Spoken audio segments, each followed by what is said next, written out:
Are you poor? Scratch that. You're watching a video from someone that has 4 subscribers. Of course you are. Well, I have a problem that you will relate to. I really need to get my money up, not my funny up, you know what I'm saying? Cause, man, I am broke as shit. You know, all the cool kids are out buying Lambos and doing drop shipping. What the fuck do I have? You know what they say. Fake it till you make it. So, I need to be out there talking big business and buying options. Buy, the trend's going up! Buy, sell! You know, making the big bets to get my Lambo. Well, I think I got a pretty good place to start. What better place to test my business acumen than in RimWorld? Normally, you'd use business tactics like buy low and sell high, but this is the 5th millennium. We're out here in the boonies. If we want to survive, we have to get radical. We have to use unconventional tactics to survive here out in the Rim. Frankly, we have to get batshit insane. And you know who is batshit insane? The esteemed businessman and scholar, Ozker DuPont Bezos. So today, we'll be stepping in his shoes. Allow me to introduce you to Blood Feast Incorporated, our little branch out here in the boonies. I, of course, am Ozker DuPont Bezos, the most ambitious go-getter out here in the Rim. You might have noticed that I seem to have an addiction to wake up. That's on purpose. I believe drug addicts are weak. I got myself addicted to methamphetamine just so I can show everyone how easy and simple it is to quit. You know, I'm a believer of practice what you preach after all, and I think addiction is a choice. It's a win-win either way. Either I kick the habit and prove my point, or I give myself a new struggle to improve my current state with.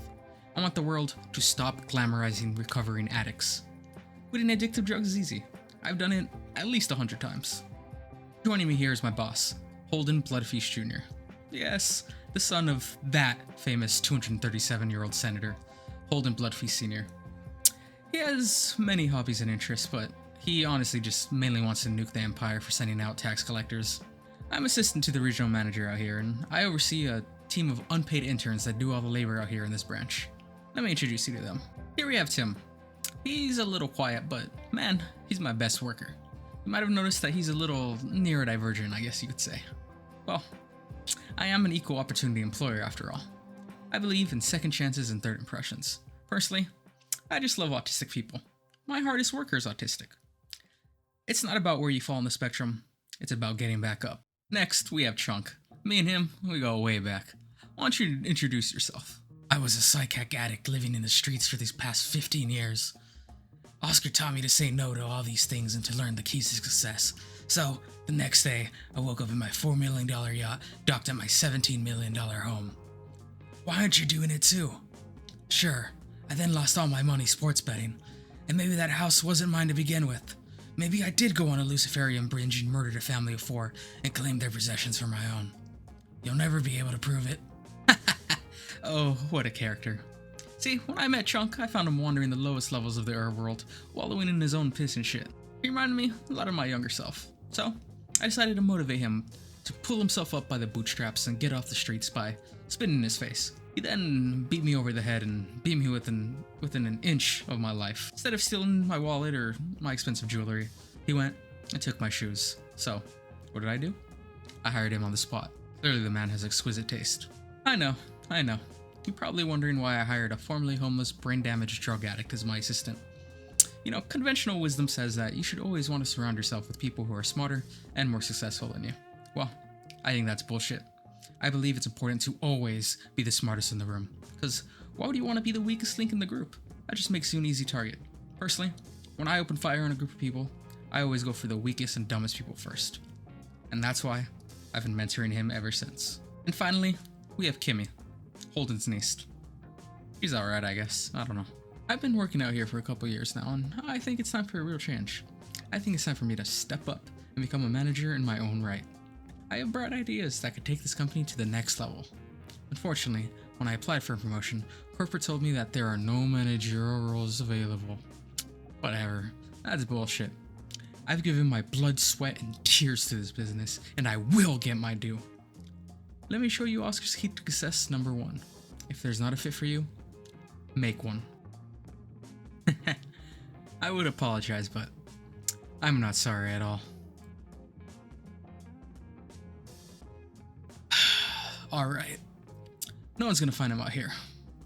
Oh, I almost forgot.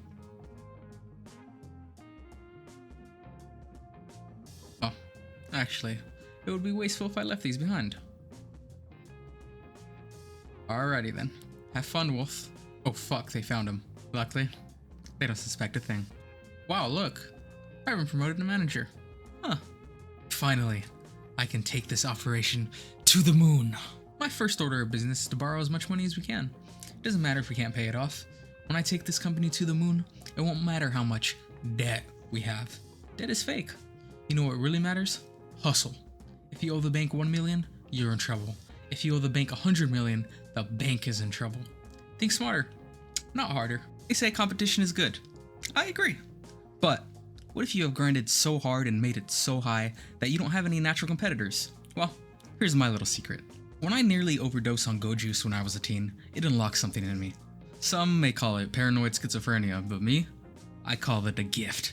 See, it allows me to imagine someone constantly working harder than me, grinding harder than me, hustling harder than me. So anytime I accomplish something, the man in black does something greater. Whenever I ask out a girl, he fucks her first. I am constantly in a state of fight or flight. He'd be coming for me at any time. Ugh! So, I've decided to corner the market on Smoke Leaf. We may not got cars, but we certainly got that gas. And that's why I've reorganized our entire company to focus on drug production. It's a genius business tactic. The more addictive the drug, the more repeat business we get. Our profits are gonna be through the roof. Now, it might seem like we might have issues finding, legitimate business offers and clients considering the quote-unquote legality of our operation. Trust me, with my business acumen, I will be able to negotiate through this. I've already set up a meeting with the potential business partner. I don't know why people have such an aversion to cold approaches. I love it. Personally, I'm always pitching a tent when I'm pitching. There's all this talk about how to get a win-win when you're in a business negotiation. Don't think about it. It's bullshit. I don't believe in that. See, when there's a negotiation, I'm getting all the money, or simply put, no one is. That's why, whenever I'm in a high-tension business negotiation, I always bring a gun. I close every single goddamn time. Sometimes when you do this, you might find yourself in one of those rare occasions where you're outnumbered and outgunned. That's not really a problem though. Let me let you in on a little trick. I'm about to give you some advice on how to always make profitable deals no matter the situation. You see, when you approach a new client like this, they'll probably lowball you, give you a shitty deal. What do? Negotiate? Try to make a better offer? Nah, fuck that. Fuck no. What do? Counter with a better price? Double fuck no. You know what you do? You threaten them. When that doesn't work, you threaten them with taking your own life. Grab some chem fuel and threaten to set yourself ablaze if you won't take your offer. It works 72% of the time. You see these stacks of silver? These fat stacks of coin? Business is already booming thanks to me. Should I take this money and put it towards paying off the interest on my massive loans? Fuck no. Invest it into the business. That way, you can make even more money in the future. Never pay your debts. It's bullshit. I'm a shrewd businessman, and sometimes shrewd businessmen know that you gotta bet on yourself.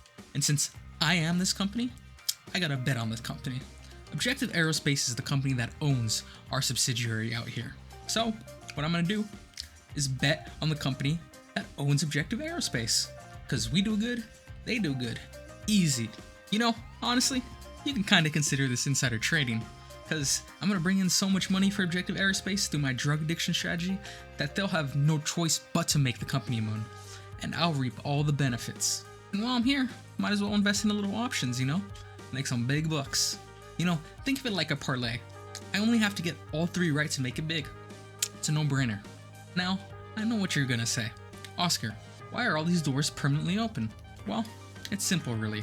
Let me let you in on a little something. Studies show that the average RimWorlder spends 3 years opening doors. That's 5 million silver per person, which is like $1 trillion in total if you add it all up. I don't open doors not because I'm lazy or expect others to do it for me. I don't open doors because it would lose me money. It's simple. When you open a door, you close the door on your earning potential. When people hear that I abandoned my cushy RimWorld life to come be a regional manager out here, they call me crazy. Crazy. That's a funny word. I think you have to be a little crazy to be successful at life. If you want to make it these days, you have to be able to see things that aren't there. When I was 14 years old, I once accidentally huffed so much Go Juice that I went into a fugue state for 7 days. In this haze, I befriended someone called the Man in Black. You know what his final words to me were before I snapped back to reality? Drop shipping. See, when I tell this story to people, they have a look of shock and bewilderment. Then they say, "Hey man, we're worried about you. We think you might be schizophrenic." And you know what I say? "Thanks man. By the way, did you make your first milli by 15 and then lose it all 6 weeks later in a phishing scam?" I don't think so. I've been scammed out of more money than you have ever earned in your life, in your measly, broke-ass existence. So, back off. I sold all my belongings, abandoned my family, and now live out here in the dangerous frontier as a choice. Because if I can't grind my way back to the same level of comfort from my former life, then it was simply never my life to begin with. I got to where I am today through my own grit and hard work. I built this entire empire around myself. I didn't take any goddamn handouts. It took a long time, but when I finally broke through the glass ceiling and inherited my grandfather's hedge fund after his mysterious disappearance, it was all worth it. Now, I've managed to work my way up to the top all by myself. Heh, we're going up a tax bracket with this one. It looks like there's a raid or something in the night. After checking to make sure that my interns can handle it, I went back to sleep so that I can continue pursuing my dreams. You know, a dentist once told me that I grind hard in my sleep. He was real as fuck for that one. It looks like I was wrong in my choice of interns after all. I mean, they just weren't built for this hustle. So, I had to call in some real hustlers from corporate. Unfortunately, Tim and Kimmy got themselves abducted. What are you gonna do? It's for the best really, cause why would I want unlucky employees? And this is gonna teach them perspective. If they can hustle themselves out of a life of slavery, then maybe they do have what it takes to survive in this hustle and bustle world. I'm not gonna save them, cause that would deny them the chance of upping their grind set. They gotta hustle out of there themselves. Trunk though? Nah, not him. He's my boy. He managed to escape by hiding behind a hill. He's learned well. Some lesser people would view this raid as a tragedy. Most of my men died or were enslaved. But, nah, I did manage to avoid any damage to the merchandise, so really, no casualties, nothing lost, nada. Plus, this represents an opportunity. I now have tons of shit to loot off the corpses of the fallen. It's free money really, so I see this as a win. After taking a much needed break to unwind and plan for the future, I've decided it's time to take this operation to the next level. The first stage is to hire a new crop of interns. May they serve us well and turn out better than the last crop. Those fucking disappointments. See, it's not enough to have all the money in the world. I need power too. And what better way to ascend to my rightful place in this world than by splitting the atom? So, after borrowing even more funds and suggesting that my interns all take out payday loans to help fund development, I decided to build a nuclear research center and unleashed my new team of interns to take us to the next stage of operations. The first step is to build a nuclear reactor so I can obtain the power I need to achieve my goals. Next, I spent the rest of my loan money to purchase all the uranium and parts I need to hustle my way to the top. Now, after finally finishing up my nuclear reactor building, I'm now producing more energy than I will ever need. Honestly, I don't know what Oppie was bitching about. Nuclear power rocks. He clearly isn't a real hustler. Now, with plenty of spent nuclear rods at my disposal, I can finally convert that into all I need for nuclear warheads. But first, let's do a little shopping. Nothing protects you more in a nuclear winter than a new hat. After my little shopping spree, I constructed a silo for my nuclear missiles and began to put all the pieces together. And at last, I finally constructed a nuclear warhead to finish off this grand plan of mine. And after gathering my men and giving a rousing speech, it is finally time to ascend beyond just a regional manager and into a god of life and death. My first target is going to be a neighboring settlement that has refused to accept my trade negotiations. For far too long, they have been refusing to buy my drugs. That ends today.